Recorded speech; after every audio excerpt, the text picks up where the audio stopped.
मुख्यमंत्री जी श्री केशव प्रसाद मौर्य जी, आप दिल्ली जा रहे हैं। संविधान कहता है कि सबको बराबर का अधिकार। अलीगढ़ मुस्लिम यूनिवर्सिटी में 4 से 5 मस्जिद है और अभी यहाँ के कुछ हिंदू बच्चों ने ये कहा है कि यहाँ पर अगर इतनी मस्जिद है तो एक मंदिर भी उस यूनिवर्सिटी में होना चाहिए।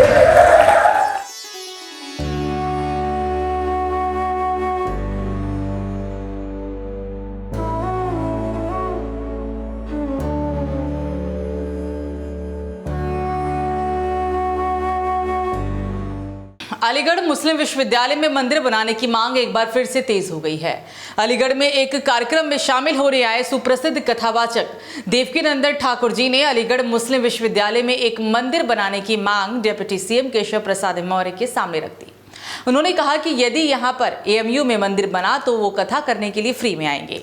मीडिया से बात करते हुए देवकीनंदन ठाकुर जी ने कहा कि देखिए, कोई भी यूनिवर्सिटी होती है, अगर किसी भी यूनिवर्सिटी में 4 या फिर 5 मस्जिद हो सकती है तो वहां 4000 हिंदू पढ़ने आते हैं तो उनके लिए भी मंदिर होना चाहिए। वक्फ बिल के लिए भी हमने यही कहा था। जो बिल पास हुआ है, किसी भी संस्था को यह अधिकार नहीं है कि वो व्यक्ति जहां चाहे वहां अपना अधिकार स्थापित कर दे और जिसके साथ बुरा हो रहा है, जिसकी जमीन हथियाई जा रही है, उसे ये साबित करना पड़े कि उसके साथ गलत हो रहा है। इतना ही नहीं, उन्होंने बंगाल में रामनवमी के दिन हुए बवाल का भी जिक्र किया। देवकीनंदन ठाकुर उप मुख्यमंत्री केशव प्रसाद मौर्य के साथ माधव सेवा केंद्र में के लोकार्पण समारोह में शामिल होने के लिए आए थे। इस दौरान क्या कुछ कहा देवकीनंदन ठाकुर जी ने, आइए आपको सुनाते हैं। माधव सम्मेलन केंद्र के उद्घाटन समारोह में जिस स्थान पर यह सुंदर आयोजन हो रहा है, सीधी दुर्गा सरस्वती विद्यापीठ। विद्यापीठ का मतलब ही है ज्ञान। और आज हमारे मध्य में हमारे प्रदेश के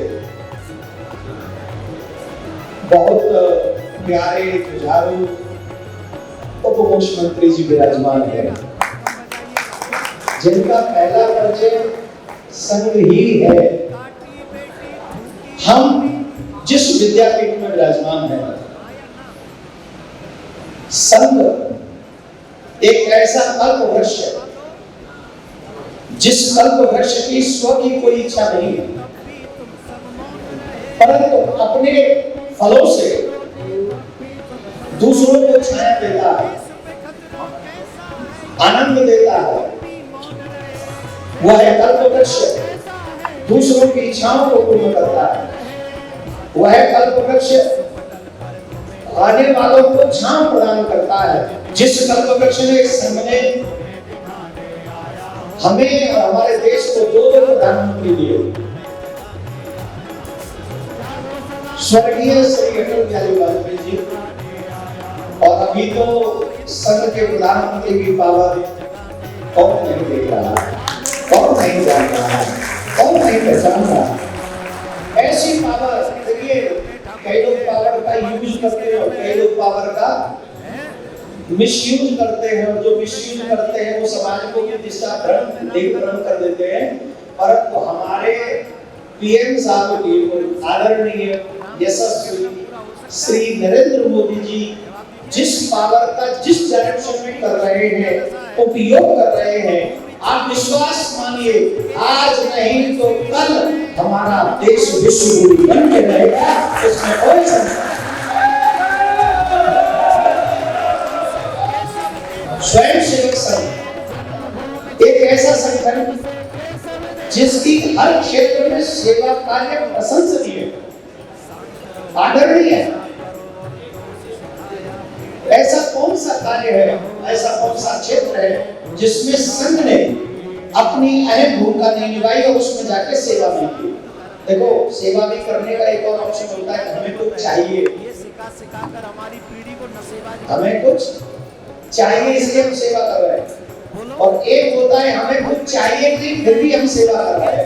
और इसी को कहते हैं परमार्थ, इसी को कहते हैं पुरुषार्थ। और रामायण में इसका बहुत अच्छा वर्णन है।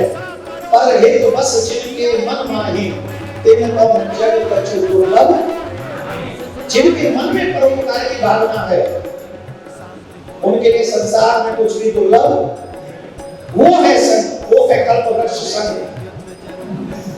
एक और बात हम यहां से कहेंगे, कौन नहीं जानता है हमारा जो नॉर्थ ईस्ट है, एक पल वो आ गया था, एक समय वो आ गया था कि हम लोगों से जो कट रहा था, उस योजनाकारों ने, उस षड्यंत्रकारों ने ऐसी योजना बना दी थी कि नॉर्थ ईस्ट को भारत से अलग कर दिया जाए, परंतु हमारे संघ के माध्यम से वो योजनाएं प्रारंभ की गई। जगह जगह पर नॉर्थ ईस्ट के बच्चों को एजुकेशन के माध्यम से उनकी सेवा करके यहाँ लाकर पढ़ाकर उन्हें राष्ट्र की प्रमुख योजना से, प्रमुख धारा से जोड़ा गया है। आज वर्तमान में हमारे समाज की कंडीशन है, ईमानदारी से बताओ, 15 साल बाद ये सभा करना आसान होगा क्या? जवाब दीजिए। अगर आज मैं और आप नहीं जागे तो सच मानना, आने वाली पीढ़ी अगर किसी को धिक्कारेगी तो मुझे और आपको धिक्कारेगी कि वो पीढ़ी से खाने और खाने में बदल गई। सिचुएशन नाउअडेज, क्या सिचुएशन है आजकल? इसे इग्नोर कर पाएंगे? बंगाल में रामनवमी के दिन बता पा रहे हो, पत्थर परे पत्थर परे, तुम भी ना परे बस क्या मार बैठे, तुम में पड़ जाते, तुम खाने नहीं कर देते, और जिनमें परे जो कष्ट में है, अगर उनका कष्ट हम और आप नहीं समझेंगे तो आने वाली पीढ़ी तो ही काम करेगी, या तो धर्म परिवर्तन कर लेगी या फिर आप समझिए बांग्लादेश को बहुत पुराना नाटक है, वर्तमान है। और अलीगढ़ जिसे हम हरिगढ़ कहते हैं, आगे सांसद जी कहते हैं, सांसद जी क्या कह रहे, यहाँ होली में मना देंगे, क्या कह रहे,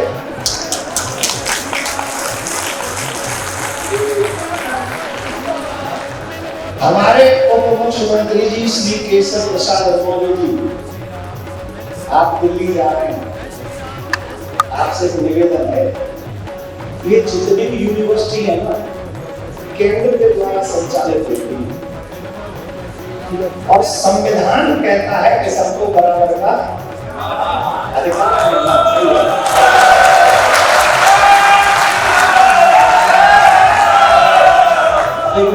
काम की बात समझो, काम की बात तो बाकी। अलीगढ़ मुस्लिम यूनिवर्सिटी में 4 से 5 मस्जिद है, और अभी यहाँ के कुछ हिंदू बच्चों ने ये कहा है कि यहाँ पर अगर इतनी मस्जिद है तो एक मंदिर भी उस यूनिवर्सिटी में होना चाहिए।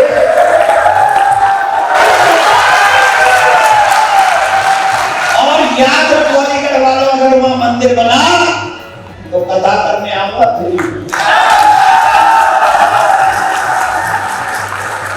अलीगढ़ मुस्लिम यूनिवर्सिटी में अगर आप लोग मंदिर वगैरह बनाए तो हम वहां कथा करेंगे, और जिसका मन हो वो सुने।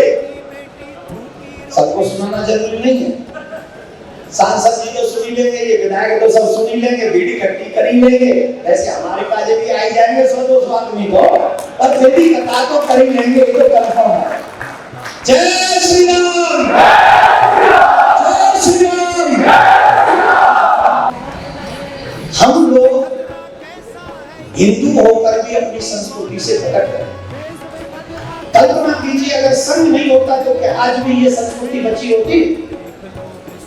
आज हमारे बच्चे मंत्र बोलते, आज मैं जब यहाँ आया तो बच्चे मंत्र के साथ तिलक लगाए हुए।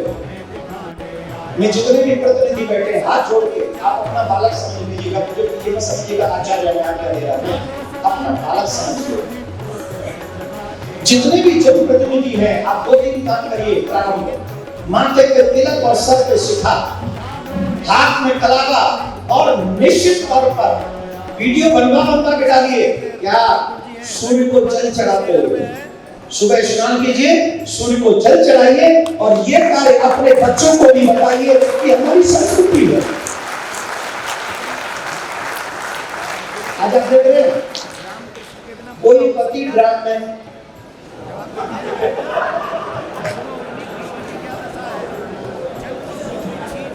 सकते में रोया था इससे वीडियो सुन के। आप और हम क्यों हंसने चाहते हो? क्योंकि वो बेटा हमारा था। अगर वो बेटा हमारा होता ना, 7 जन्म तक नहीं हंसता।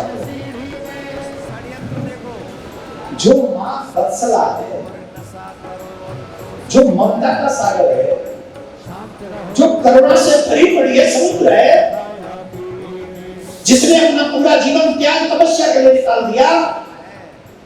आप कल्पना कीजिए वो इतनी क्रूर कैसे हो गई कि उसने अपने पति को ही काट काट के कैसे क्रूर हो गए, जानते हैं? कितने पति ऐसे हैं जो अपनी पत्नी को मार देते, जला देते। इतनी क्रूरता हमारे समाज में कहां से आ रही है?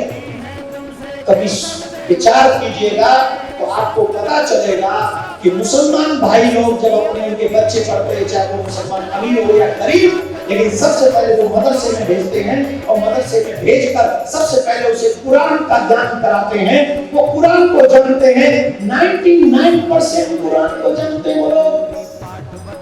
और यहाँ 99% बुजुर्गों को नहीं पता कि गीता में क्या है और रामायण में क्या है।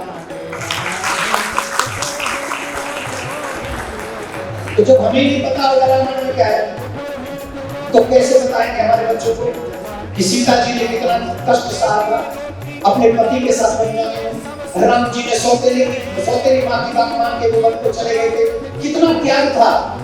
अयोध्या जैसा साम्राज्य राम जी यूं छोड़ के चले गए। ये त्याग की भावना, ये समर्पण की भावना जब तक हमारे समाज में नहीं आएगी, हमारे घर यूं ही टूटते रहेंगे, यूं ही टूटते रहेंगे। और इस विचार को बनाना होगा, हमें घर घर रामायण पढ़ानी होगी, घर घर गीता पढ़ानी होगी।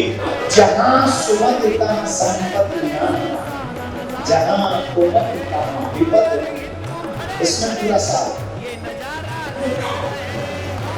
इसमें पूरा साथ। जहां मेरे अच्छे विचार होंगे वहां सुख समृद्धि आती चली जाएगी, और जब मेरे बुरे विचार हो जाएंगे वहां संकट आते चले जाएंगे। और वो संस्कार ही दे सकते हैं, वो अच्छे विचार रामायण दे सकती है, गीता दे सकती है, हमारे घर के बड़े हुए दे सकते हैं। इसलिए अगर आने वाली पीढ़ी को आप सुरक्षित रखना चाहते हैं तो आपसे हाथ जोड़ के प्रार्थना है, रामायण का ज्ञान, अपना आशीर्वाद और कुछ संस्कार माँ के गले में कटी, हाथ में कलामा, मुंह में भगवान का नाम सबके सीखा। यही है सच्चे हिंदू की पहचान। तब बनेगा सच्चा हिंदुस्तान। न पद चाहता हूं, कैसा होना चाहिए सनातनी, कैसा होना चाहिए, इच्छा क्या होनी चाहिए? न पद चाहता हूं, न प्रतिष्ठान चाहता हूं, मैं तो बस सुरक्षित हिंदुस्तान चाहता हूं। मैं तो बस सुरक्षित हिंदुस्तान